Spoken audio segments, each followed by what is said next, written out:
the increase of micromanagement excuses is also almost parallel to how much the driving topic when I get into an organization is the lack of accountability. The lack of accountability. If leaders aren't holding their team accountable, they might be afraid that, oh, they're going to call me a micromanager. Hey, they call you whatever they want. Is your efforts to control, or is it to keep the standard, the consistent standard of delivery? Because sometimes if you're working with someone or a team that doesn't have personal management skills, it's going to require what feels like micromanagement.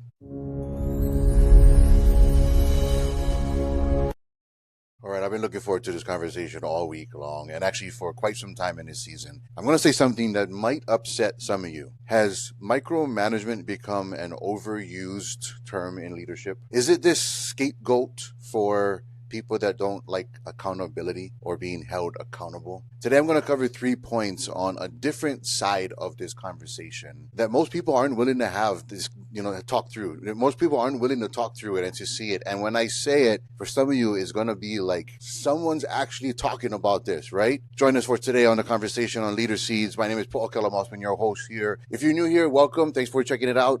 You'll see some other episodes. We actually have a whole season in the beginning that we started off a few years ago with this podcast and this community. And we just got back into it. So you'll see maybe the last 3 or 4 episodes of us kind of coming back and getting some recordings here. I'll explain why we stepped away and why we came back and all that fun if you check it out. But for today's conversation, I want to touch on these few points that I just been dying to have the conversation about, to be honest with you. Because when I observe, when I hear a common excuse that always gets thrown on the table, it's almost like if people understand, when people learn that if I say this, people get away with it, right? If you just say this, this excuse works. Or right, what happens is that people are observing that if someone gets away with something, or if they can manipulate a system or deflect some kind of challenge or make things easier, what happens is that by observing that, majority of people learn to regurgitate that and to say it without thinking. So I've always found it fascinating to pay attention to those patterns, but also to ask questions into it. That way, it's not just a thoughtless response. And from what I've seen recently, this whole pushback on micromanagement, or this really, let me just say this, one-sided negative tone on micromanagement has just gotten overused and abused. Now, what I'm not saying, I'm definitely not saying, I'm not speaking against the leaders that overuse this, right?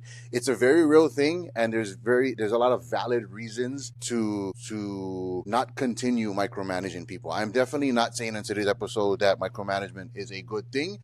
I'm saying it could be misunderstood. You could be thinking you're being micromanaged when it's something different. And you'll catch on when I see the points that we have here for today. So actually start the conversation, I'm going to jump right into it really quickly. And I'm going to give you the first point. So for those of you that are writing down notes, whatever it is, this is where we get started, right? If you can't manage yourself, someone else has to. I'm starting straight with that, right? If you can't manage yourself, someone has to. This is why, friends, ladies and gentlemen, this is why everything we start in our leadership development here with Leader Seeds and with Chief Development, everything starts with self-leadership. Everything. This isn't a second module. This isn't an add-on. This isn't a prerequisite.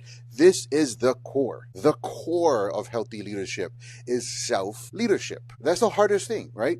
But if we're not leading ourselves, if we're not managing ourselves, if we're not holding ourselves accountable, if we're not raising our standards, if we're doing what we're saying we don't want to do, then someone else has to manage that process. In an environment, in an organization, in a home, someone else needs to manage that. That's why everything starts with self-management, self-leadership. You see, think about some places that you've worked where someone came in and as soon as the boss left, it's almost like I can slack off. I can do something else. And if your only standard was because someone was watching you, you're missing a whole point. You're missing you're saying I need someone to watch over my shoulder. In order for me to do good work, I need to be watched. Right? It's almost like it's almost like a toddler saying that I can't leave this person alone without them not hurting themselves or not hurting others. So as a professional here, as we're talking to adults, as we're working with, trying to actually not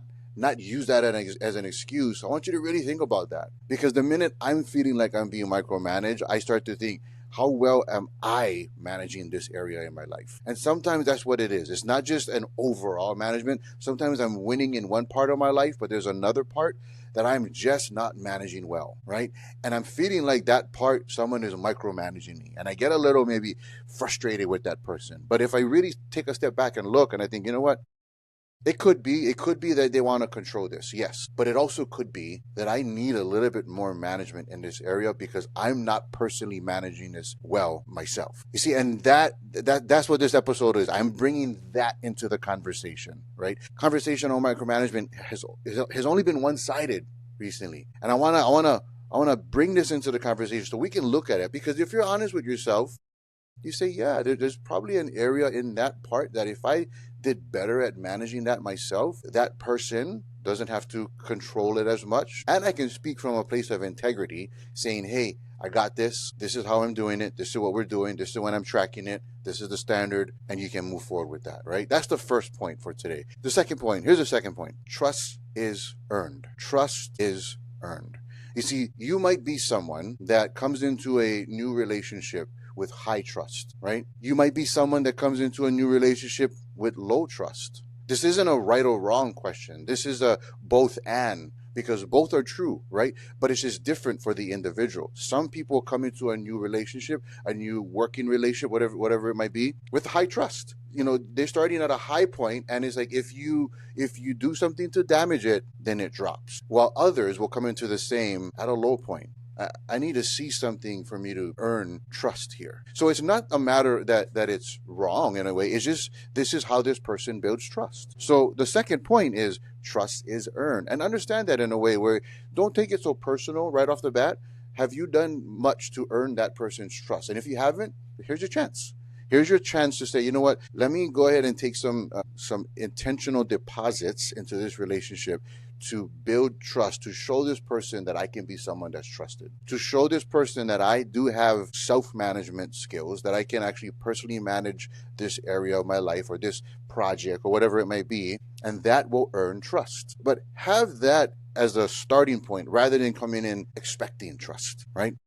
That's the second point. Point number 3, great organizations obsess over the details. They obsess over the details. A lot of people everyone wants to work for the great organization. They see it, they see the benefits, they see all the perks. And then when they get into it and it's like, oh, shoot, is this how I have to show up too? Well, of course, it's great because the people there have great standards, right? And one of those standards that's similar to many great organizations is that they obsess over the details. It's the things that most people will just look over. It's the topics that most people don't spend much time in. Great organizations spend much more time in it thinking through the details of that experience. For myself, I know I worked at, anything from in a restaurant industry when I was working in there in hospitality. I worked in, quick turnaround, small mom and pop shops, and I worked on, an organization that actually would host presidential, guests that would come through. And the details, my friend, that extended beyond just the dining area. The details that extended throughout the kitchen, through the bathrooms, through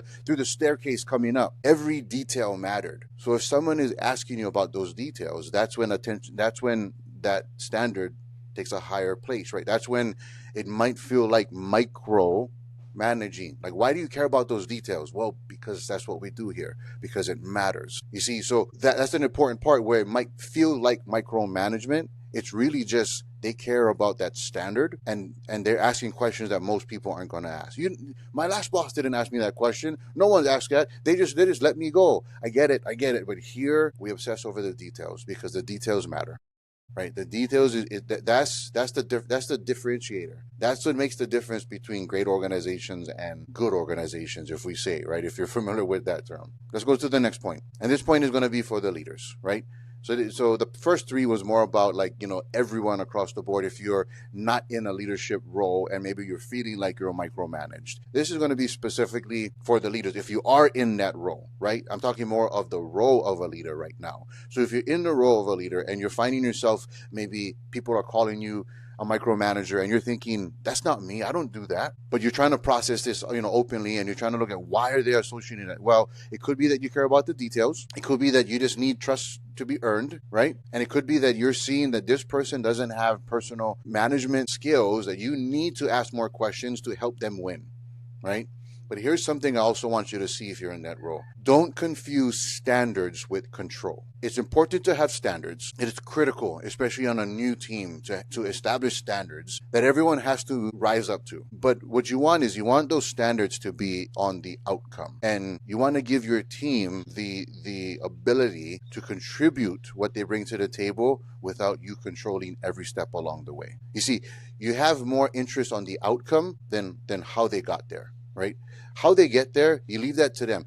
Don't hire smart people and tell them not to think. You see, if you want to attract good people to your team, if you want to have a place that quality people will say, I want to work here, I want to be on this team, the worst thing you can do is tell them not to think. You want them to think. You want them, that's usually their greatest quality, is coming in and being able to contribute maybe a new idea or a new process. Hey, if they're saying yes to it and they're doing it, by all means, this is where they can thrive. Your standard is in the outcome. As long as they get to that outcome and that's the result that we're going to deliver, hey, that's the standard. Don't get so caught up in controlling the details and implementing systems in the beginning. In my experience with business development, we wouldn't even talk systems with an organization if they weren't within the first 5 to 7 years of business. If they're still young in business and they're with before 5, 7 years, systems is going to restrict them. Systems will choke that business too quickly. Let them thrive. Let them see. Okay, try it this way. Try it this way. Wow, but the outcome is consistent. Now, once you get to that, you'll start to see a plateau happen. That's when you start to identify, okay, if we want this consistent outcome, this is how so-and-so has got here. Now this person, can they train multiple people? Can they build a system that can train and duplicate those efforts? That's when that conversation is most valuable. Too many teams I see right now is too quickly trying to implement a system. And what happens is that they're choking the smart people in there. Smart people leave, and then you get a bunch of things that are happening all over the place, right? You have 5 or 6 different processes, or you have people, worse yet, that are trying to create an SOP or trying to create a process that has never done the work, right? They're great at the admin part, but they don't understand the details because they've never dug their heels into the work themselves. So that's the 4th point right now. We'll wrap things up for today, and I just thought I'd love to continue this conversation. Reach out to me if you're open to it, and we can definitely open this even more. So I wanted to add a different lens on this topic that I see overly abused in a sense. And maybe the question is this. Maybe rather than saying, is my manager micromanaging me? Maybe a better question is, what kind of teammate have I become? You see, we have to get away from hiding behind the roles or titles that we're given. It's great for an org chart. Awesome. But in my past episode, the one right before this, I talked about how if we're just waiting for authority, you're just using people. Right? If you're waiting for the title, you're waiting for when I can use that title to push and to use people to get what I want. And that's not healthy leadership. Now, here on this episode, I do want to also say, what if we just looked at it like we're teammates working together? And what am I doing, right? What kind of teammate have I become? Am I someone that can be trusted? Have I shown that? Have I proven that to someone? If I manage my personal skills or accountability or standards, right? The deadlines I have, if I honor that, if I'm somebody that's on it, am I adding to a burden to the team, or am I contributing to the results? Am I helping in this process, right? Am I giving my teammates more work throughout the weekend, or am I taking care of my responsibilities here? Great questions to ask yourself, right, for this episode. Once again, quick recap. It's the other side of micromanagement that sometimes is interesting. The increase of micromanagement excuses is also almost parallel to how much the driving topic when I get into an organization is the lack of accountability. Right? If leaders aren't holding their team accountable, they might be afraid that, they're going to call me a micromanager. Hey, they call you whatever they want. Are you really doing that? Is your efforts to control, or is it to keep the consistent standard of delivery? Because sometimes if you're working with someone or a team that doesn't have personal management skills, it's going to require what feels like micromanagement.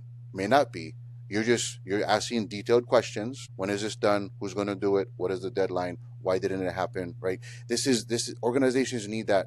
This is how we stay in business. This is how we stay in business. Look at it like this. If they're asking you questions, it's keeping business coming in the door, which keeps the paychecks going out, which keeps you paying bills for your family. You see, when we connect the dots in that way, we see it not so much as a personal attack, but as a way like, oh, okay, this is the teammate I can be, and this is how we can grow. Once again, if the core is self-leadership, my friend. Thanks for joining me on today's episode, on today's conversation. My name is Poʻokela Mossman. I'll host these episodes here, and we run the Organizational Chief Development. If you need more information, links are in the bottom. If you found this valuable, share it. Share it with a friend or whoever it might be. We're ready for the next conversation already. I'm excited for the next one's coming up, and we do have two of our next guests that will be on this relaunch that we did already scheduled. I'll be talking to the first one at the end of this week. So be excited for that. We'll see you on the next one. Have a great day and lead well. Bye-bye.